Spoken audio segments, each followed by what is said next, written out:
Hello students, आज हम adaptation का लास्ट पॉइंट पढ़ेंगे, प्रोटेक्टिव एडेप्टेशन। पहले हम 3 तरह के एडेप्टेशंस पढ़ चुके हैं। फिजियोलॉजिकल एडेप्टेशन हमने पढ़ा है, बिहेवियरल एडेप्टेशन हमने पढ़ा है और स्ट्रक्चरल एडेप्टेशन हमने पढ़ा है। लास्ट हम पढ़ रहे हैं प्रोटेक्टिव एडेप्टेशन।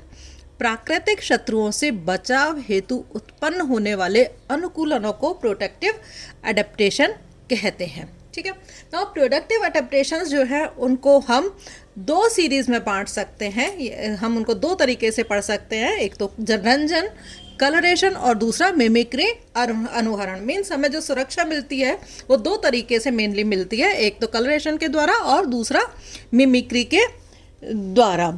ठीक है, नाउ कलरेशन से हमें फिर जो प्रोटेक्शन मिलता है वो कितनी तरह से मिल रहा है।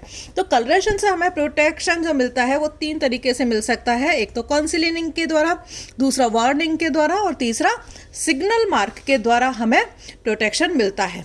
कंसीलिंग के द्वारा अपने को प्रोटेक्शन जो है वापस से 2 तरीके से मिलता है, एक तो प्रोटेक्टिव कंसीलिंग और दूसरी होती है एग्रेसिव कंसीलिंग। तो सबसे पहले हम पढ़ रहे हैं इन पॉइंट्स में कंसीलिंग। कंसीलिंग क्या होती है?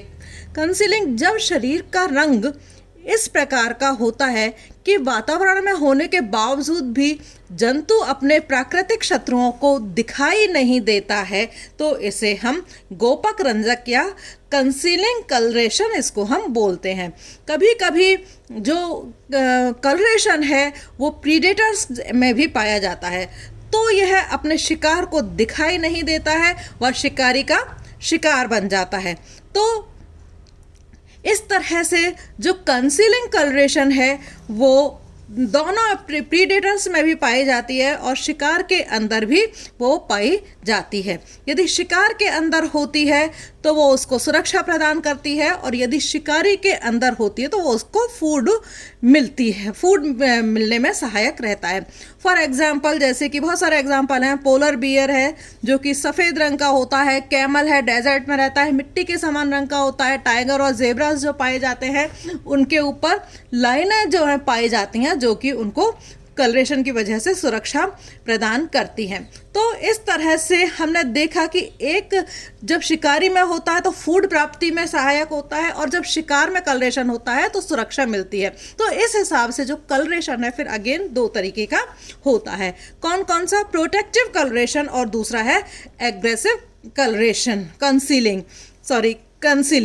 ठीक है, नाउ प्रोटेक्टिव काउंसिलिंग क्या होती है? जब जंतु का रंग इस प्रकार का हो कि वह वातावरण में भी होने के बावजूद में भी अपने शिकारी को दिखाई ना दे या अपने शत्रु को दिखाई ना दे, तो इससे उसको सुरक्षा प्राप्त होती है, तो इसे हम सुरक्षात्मक काउंसिलिंग कहते हैं। ठीक है, फॉर एग्जाम्पल पोलर बियर्स का कलर सफ़ेद रंग का होना, मरुस्थलीय जीवों का मिट्टी के समान रंग का होना और ट्रॉपिकल वन जो होते हैं उनमें जीवों का हरा रंग का होना, जैसे कि प्रेइंग मैंटिस वगैरह होते हैं। इसके अलावा जो टिड्डों के रंग जो है ग्रीन कलर का होता है, पत्तियों पर आसानी से दिखाई नहीं देता है। इस तरह से बुफो टिफोनियस होता है, बुफोसिफेरलेस होता है, इनके ये फर्श में पाए जाने वाली पत्तियों के रंग के समान इनका रंग होता है। इसी तरह से नदियों में पाए जाने वाली जो मोनिसियस फाइलकैंथस फिशेस जो होती हैं वो पानी पर तैरने वाली पत्तियों के जैसे उनका शरीर होता है और कलर होता है, तो इस वजह से उनको भी सुरक्षा मिलती है। तो ये है प्रोटेक्टिव कंसीलिंग। दूसरा है एग्रेसिव कंसीलिंग। यदि परभक्षी का शिकारी जंतु का रंग वातावरण के रंग के समान हो तो वह शिकार को दिखाई नहीं देता है, तो शिकार आसानी से शिकार के चंगुल में आ जाता है, इसे एग्रेसिव कंसीलिंग कहते हैं। ठीक है, तो दूसरी तरह की हमने आपको बताई जैसे एग्रेसिव कलरेशन। नाउ इसके अलावा नेक्स्ट जो है वार्निंग में सपोज यदि अनेक जंतुओं के शरीर का रंग भय सूचक होता है, मीन्स डरावने वाला होता है, तो इसके कारण जो प्राकृतिक शत्रु जो होते हैं उनको विषैला या फिर उनको अस्वादकारी छोड़ समझ करके उनको छोड़ देते हैं और इस तरह से उनको अपने प्राकृतिक शत्रुओं से सुरक्षा मिलती है। फॉर एग्जाम्पल रंग कैसे होता है, सपोज उनके जैसे काला, नीला, पीला, ये लाल, ये क्या है, भयकारी रंग है जिनसे कि इनके जो शत्रु हैं वो इनसे, प्राकृतिक शत्रु इनसे डरते हैं। जैसे कि वैस्प का रंग पीला, काला या लाल होता है और इनमें विष भी पाया जाता है। इसके अलावा जो विषैली मकड़ियों का रंग भी भयसूचक प्रकार का होता है। कोरल स्नेक्स का रंग भी भयसूचक प्रकार होता है और हीलोडर्मा जो फिशेज होते हैं उनका कलर भी इसी तरह का होता है। नेक्स्ट है सिग्नल मार्क। जो सिग्नल मार्क होते हैं, सपोज मीन्स चिन्ह, अपना बता चिन्ह होता है एक तरह का, जिससे कि वो अपने ग्रुप को अलर्ट कर देते हैं। तो वर्जीनिया हेरन समूह जो है वो समूह बना करके रहते हैं और इनकी पूंछ की जो वेंट्रल सरफेस होती है उस पर सफ़ेद रंग का एक धब्बा पाया जाता है।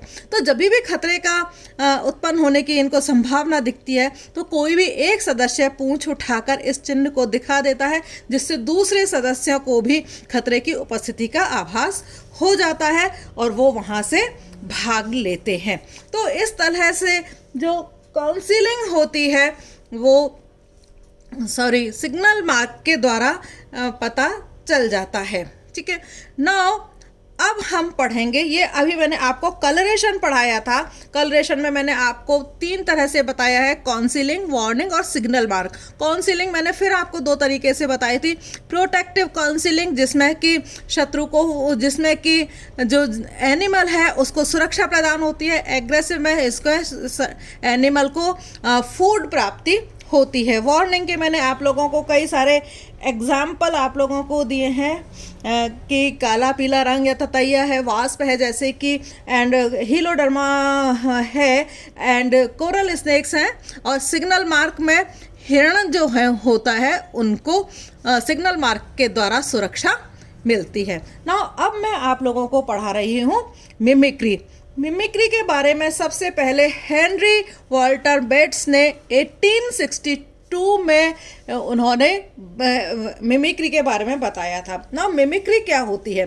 प्राकृतिक वातावरण में जब एक जंतु वातावरण में पाई जाने वाली किसी सजीव या निर्जीव जंतु की नकल करता है तो इसे मिमिक्री कहते हैं। मीन्स किसी सजीव या निर्जीव की नकल करना क्या कहलाता है? मिमिक्री कहलाता है। तो इसमें जो नकल, जिसकी नकल होती है उसको मॉडल कहते हैं और जो नकल करता है उसको मिमिक कहते हैं। इसकी खोज 1862 में हेनरी वॉल्टर बेट्स ने की थी। नाउ इसको मिमिक्री को भी हम फिर 3 पॉइंट्स में मेनली पढ़ सकते हैं। कौन कौन से 3 पॉइंट्स हैं? प्रोटेक्टिव मिमिक्री, एग्रेसिव मिमिक्री और कॉन्शियस मिमिक्री। इन 3 पॉइंट्स में हम लोग इसको पढ़ सकते हैं। ठीक है, नाउ जो प्रोटेक्टिव मिमिक्री है उसको वापस हम 3 पॉइंट्स में पढ़ेंगे, कंसीलिंग मिमिक्री, वार्निंग मिमिक्री और क्रिप्टिक स्ट्रक्चर्स। ठीक है, समझ में आया? मिमिक्री का हम पहला पार्ट जो है अब वो पढ़ रहे हैं, जो कि 3 तरीके का होता है, काउंसलिंग, वार्निंग और क्रिप्टिक। तो सबसे पहले हम पढ़ रहे हैं काउंसलिंग मिमिक्री क्या होती है। ठीक है, नाउ अब मैं आपको बता रही हूँ काउंसलिंग मिमिक्री। काउंसलिंग मिमिक्री जो है, जब मिमिक वातावरण में इस प्रकार व्यवस्थित हो जाता है कि वह अपने प्राकृतिक शत्रुओं को दिखाई नहीं देता है तो इसे गोपक अनुहरण या काउंसलिंग मिमिक्री कहते हैं। ठीक है, नाउ ये जो मिमिक्री है हमें 3 तरीके से प्राप्त हो सकती है। कौन कौन से 3 तरीके से? Change in colour to match the background. यदि कोई एनिमल अपने शरीर के रंग को वातावरण या माध्यम के रूप में बदलकर अपने आप को प्राकृतिक शत्रुओं से सुरक्षा प्राप्त कर लेते हैं। ठीक है, इसका बेस्ट एग्जाम्पल आपको गिरगिट का पता है कि गिरगिट जो है अपना रंग वातावरण के अनुकूल बदल लेता है। तो जैसा बैकग्राउंड होता है वैसा ही वो अपने शरीर के रंग का कर लेता है। इसी तरह से हल्के रंग के वातावरण रहने वाले जो मेंढक की त्वचा का रंग हल्का और गहरे वातावरण में रहने वाले जो मेंढक होते हैं उनकी त्वचा का रंग गहरा होता है।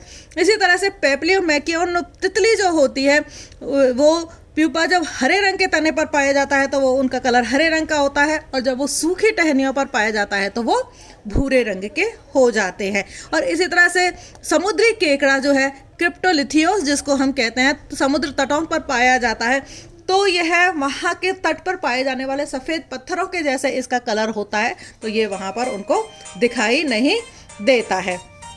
दूसरा है change in place to match the background, कि वो अपनी जगह को बदल लेता है। जो एनिमल है change in place to match the, अपने आप को बैकग्राउंड से मैच करने के लिए जगह को बदल लेता है। ठीक है, तो कुछ जंतु जो हैं वातावरण में पाए जाने वाले सजीव या निर्जीव वस्तु की नकल करके भी उनका अनुकरण प्राप्त करते हैं। तो कुछ जंतुओं में रंग बदलने की क्षमता नहीं पाई जाती है, लेकिन वह अपने रंग के अनुरूप स्थान परिवर्तन करके शत्रुओं को दिखाई नहीं देते हैं। जैसे कि नेक्टिड मॉथ जो है, कैटरपिलर लार्वा की प्रारंभिक अवस्था में वो कैसा होता है, नीले हरे रंग का होता है, और इस पर सफ़ेद रंग की धारियां पाई जाती हैं, और ये पाइन नीडल्स पर पाया जाता है। तो उस वक्त में ये अपने प्राकृतिक शत्रुओं का दिखाई नहीं देता है। लेकिन लास्ट मोल्टिंग के बाद में कैटरपिलर का जो रंग है वो भूरे रंग का हो जाता है, तो फिर ये अपनी जगह बदल करके टहनियों के ऊपर चला जाता है। तो इस तरह से वो अपनी जगह बदल करके अपने आप को सेफ कर लेता है। तीसरा है मिमिक द लिविंग और डेड ऑब्जेक्ट्स, मीन्स सजीव और निर्जीव की नकल करके। फॉर एग्जाम्पल, इसके बहुत सारे एग्जाम्पल्स हैं, जैसे कि स्टिक इंसेक्ट जो होता है वो आकार में, स्टिक इंसेक्ट है ये आकार में टहनियों के समान दिखाई देता है, और जब ये सूखी टहनी पर होता है तो इसी के अनुरूप ये दिखाई देता है। दूसरा है जियोमेट्रिड मॉथ। तो जो जियोमेट्रिड मॉथ जो होता है वो हैवी टहनी के आकार का ही होता है, और प्राकृतिक शत्रुओं को आसानी से दिखाई नहीं देता है। एंड लीफ इंसेक्ट्स फाइलियम जिसको हम कहते हैं, ये आकार में पत्तियों के शरीर के जैसा होता है, पत्तियों के जैसा दिखाई देता है। तो ये पेड़ों के ऊपर बैठता है, तो इनके शरीर का रंग हरा होने के वजह से और इनके शरीर की जो शेप है वो पत्तियों के जैसे होने की वजह से ये प्राकृतिक शत्रुओं को दिखाई नहीं देता है। डेड लीफ बटरफ्लाई जो होती है, क्योंकि इसके जो पंखों की निचली सतह होती है वो कैसी होती है, मृत पत्तियों के समान होती है, तो भी ये दिखाई नहीं देते हैं। ऑस्ट्रेलियन सी हॉर्स आप लोगों ने देखा होगा, उसके शरीर के चारों तरफ खरपतवार जैसी संरचनाएं पाई जाती हैं, तो इस वजह से वो भी अपने शत्रुओं को दिखाई नहीं देता है। तो ये बेस्ट एग्जाम्पल है, किसके बेस्ट एग्जाम्पल हैं ये, काउंसिलिंग वार्निंग में मिमिक के लिए बेस्ट एग्जाम्पल है कि स्टिक इंसेक्ट, जियोमेट्री मॉथ है, लीफ इंसेक्ट्स हैं, डेड लीफ बटरफ्लाई है, ये सब इसके एग्जाम्पल है। दूसरा जो इसमें पॉइंट है वो है वार्निंग मिमिक्री।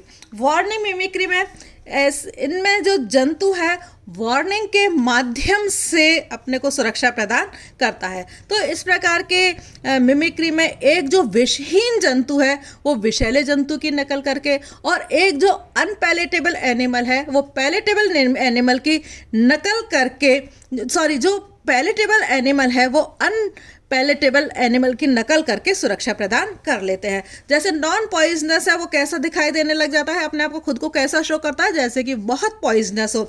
जैसे कि हेट्रोडोन वंश जीनस के जो स्नेक्स होते हैं वो यूजुअली पॉइजनस स्लेस होते हैं, मीन्स उनके अंदर जहर नहीं पाया जाता है, लेकिन शत्रुओं से सुरक्षा प्राप्त करने के लिए वे अपने कोबरा की तरह फुफकारते हैं, जिससे कि उनको अपने शत्रुओं से सुरक्षा मिल जाती है।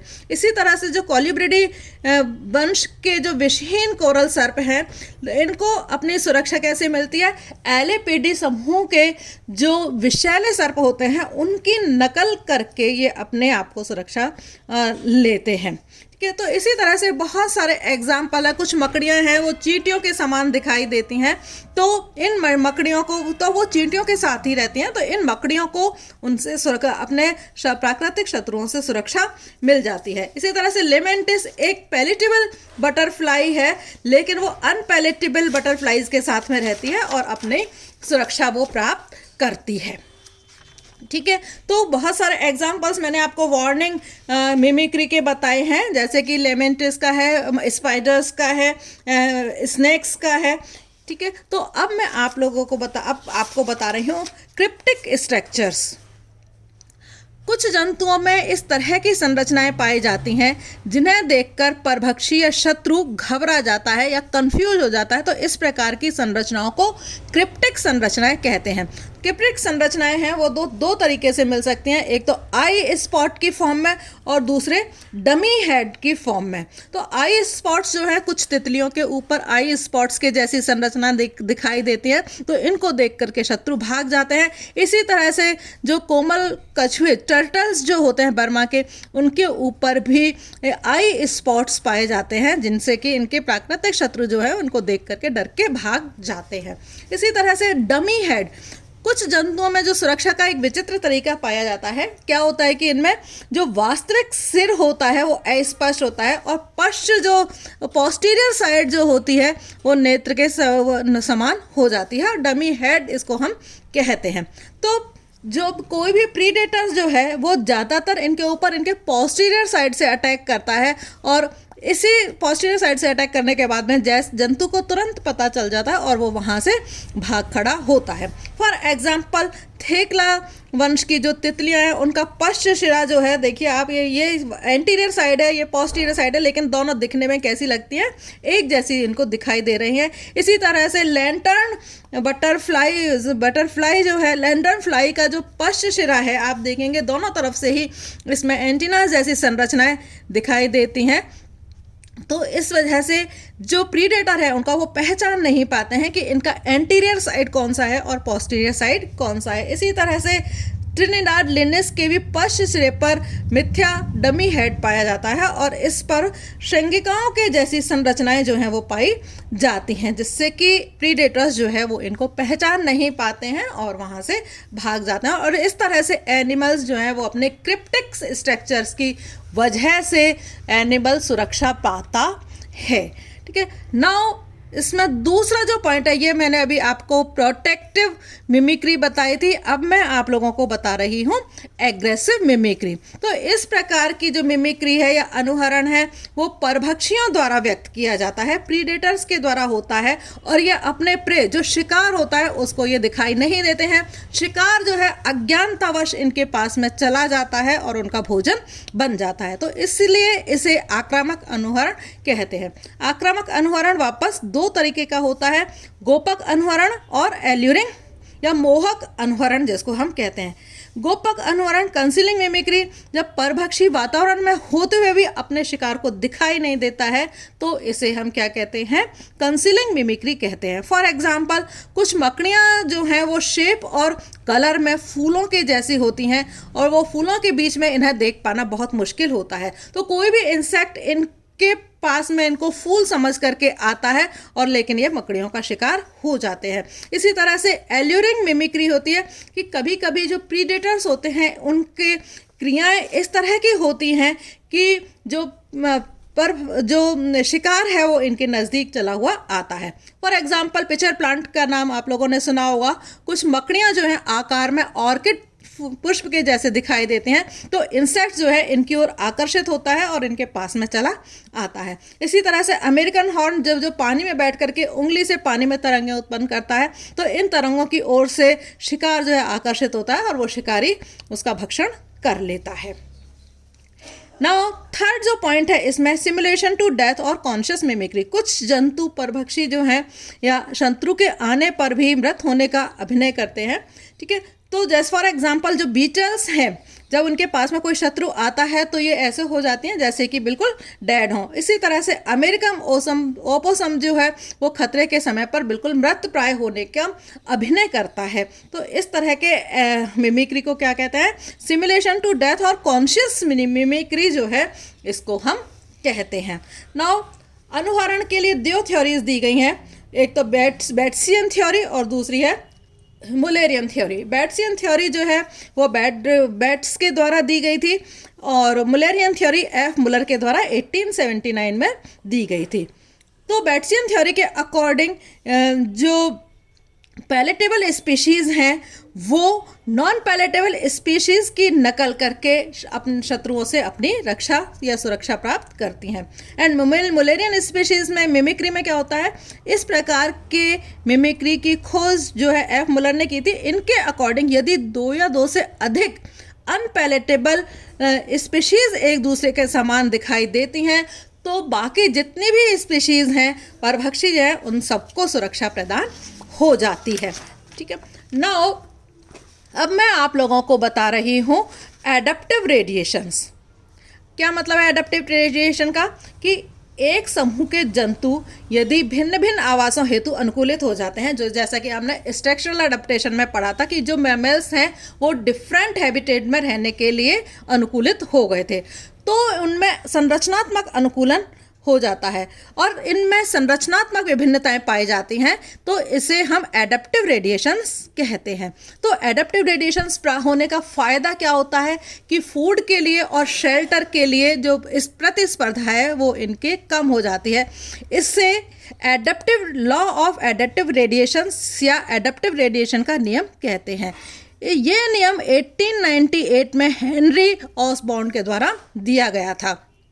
ठीक है, और इस तरह के रेडिएशन जिसमें एक समूह के जंतु यदि भिन्न भिन्न आवासों में हेतु अनुकूलित हो जाते हैं, तो इस तरह के अनुकूलन को डाइवर्जेंट अनुकूलन या डाइवर्जेंट इवोल्यूशन जो है इसको कहा जाता है।